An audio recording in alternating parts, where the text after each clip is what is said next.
हाय आनंद, आज मैं तुम्हें एक कहानी सुनाता हूँ। गांव के छोटे से घर में बसी एक गरीब महिला शांति कठिनाई से गुजरती थी।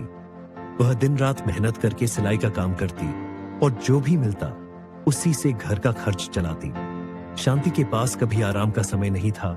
उसके चेहरे पर हमेशा संघर्ष की छाप थी, लेकिन एक उम्मीद भी थी कि एक दिन सब कुछ ठीक हो जाएगा। शांति इस समय गर्भवती थी। उसका पेट बढ़ रहा था और शरीर थककर चूर हो जाता था।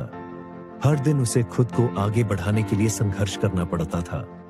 किसी दिन खाना नहीं मिलता था तो कभी खुद सोने की जगह नहीं होती थी, लेकिन उसने कभी हार नहीं मानी। वह जानती थी कि उसके बच्चे का भविष्य उसके हाथों में है। एक दिन जब शांति को बहुत दर्द हुआ तो उसने खुद को संभाला और घर में एक पुराने तख्त पर लेट गई।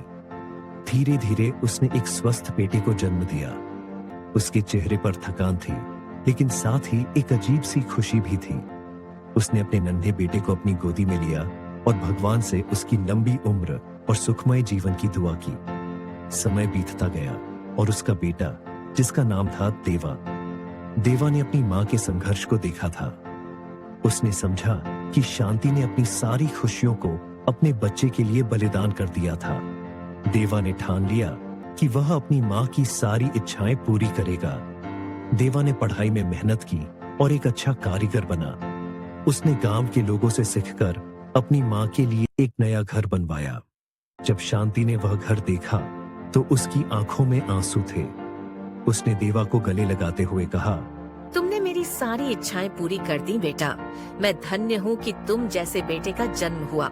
देवा ने अपनी मां से कहा, मां, इस दुनिया में सबसे बड़ी योद्धा मां होती है। ये तो मैं हमेशा करूंगा। तुमने जो मेरे लिए किया उसका कर्ज कभी नहीं चुका सकता। शांति के चेहरे पर सच्ची खुशी थी, क्योंकि उसका सपना सच हो गया था।